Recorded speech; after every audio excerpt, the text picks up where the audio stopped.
Hello everyone, I am Daniel Loftos, and today we're going to explore the intersection of three of the most pressing environmental challenges of the 21st century.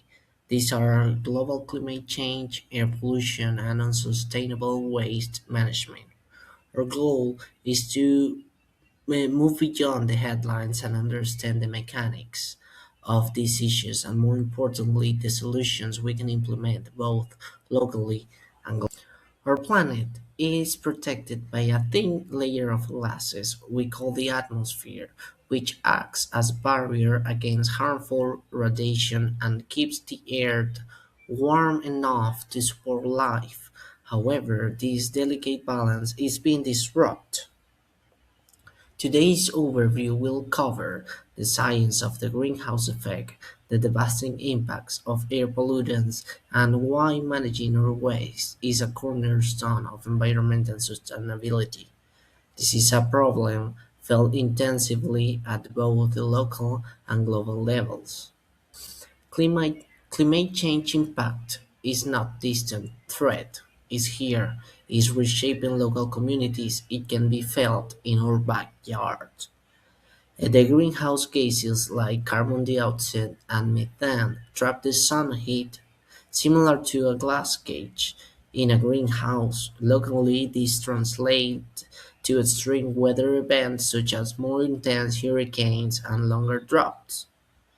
And these rapid changes are occurring roughly 20 times faster than historical natural warming, leaving plants and animals almost no time to adapt. And the solutions proposed to the climate change requires reshape, uh, reshaping nearly everything we do, from how we power our homes to how we grow our food. Globally, agreements like the Paris Agreement ensure cross-border cooperation to limit temperature rise to 1.5 centuries degree. Locally, we must transition from carbon-intensive fossil fuels to clean, renewable energy. Okay, air pollution. The air pollution and climate change are two sides of the same coin. Carbon dioxide, or CO2, is the heavyweight, responsible for about 80% of global temperature rise, primarily emitted by factories, cars, and power plants. The second major player is methane, which is 25 times more potent than CO2 at trapping heat. Locally, these pollutants often stem from transportation and agriculture, where emissions from freight and farming continue to be significant challenges to manage. The air pollution produces an effect in the health of the human people, since these gases are concentrated in the air. The burning of waste and the industrial emissions cause smog. This lead to asthma and chest infection, inflammation of the lungs, etc.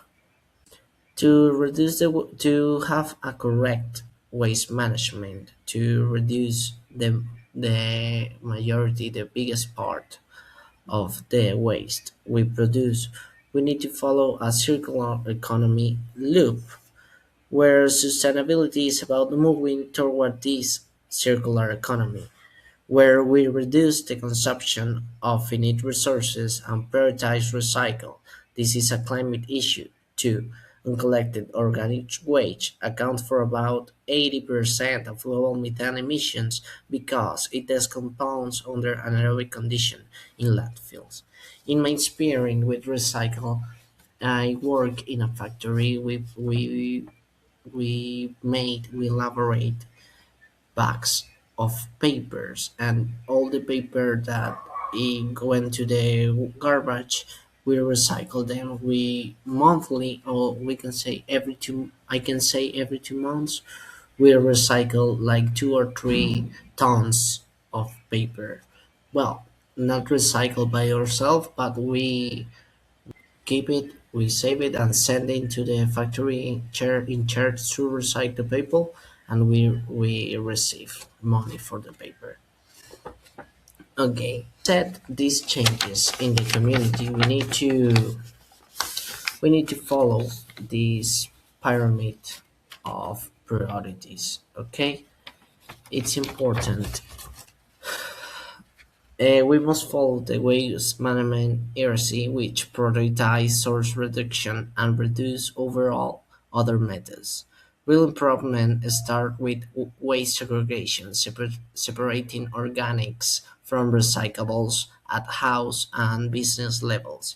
Communities should also invest in composting for organic waste, which can reduce waste volume by at least half by if we save and separate the organic by the recycle in our homes and the communities uh,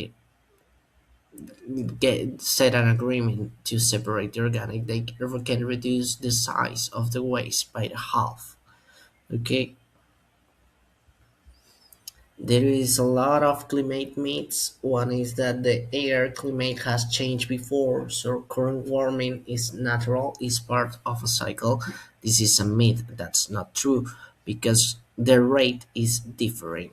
Yes, it's true that the air has changed and it's been warming for 1,000 years, but it took thousands of years to warm the same amount of degrees that in mere decades since the producing of waste and these gases that contaminate the atmosphere 20 times faster than historical natural warming periods is is the increase driven by human greenhouse gas emissions. It's 20 times faster than years and years of being the natural course, following the natural course we interrupt.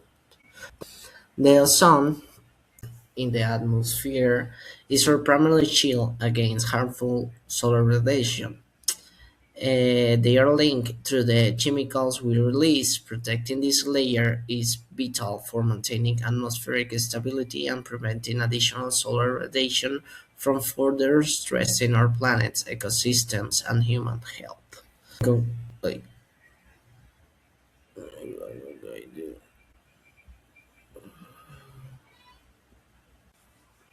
In conclusion, my research highlights all these issues are interconnected. Air pollution fuels warming. Warming exacerbates the danger of poor waste management, and poor waste management release more methane back into the air. We have seen that while the challenges are global, the most effective solutions, recycling, energy efficiency, and waste segregation start right here in our communities. I encourage each of you, to take one small step today. Recycle right by checking your local guidelines to avoid contamination. Choose product with post-consumer content to support the market for recycled materials. Remember, recycling saves significant energy. Recycling just 10 plastic bottles saves enough energy to power a laptop for more than 25 hours. Okay, thank you for your time. This is the reference used for the data. Thank you.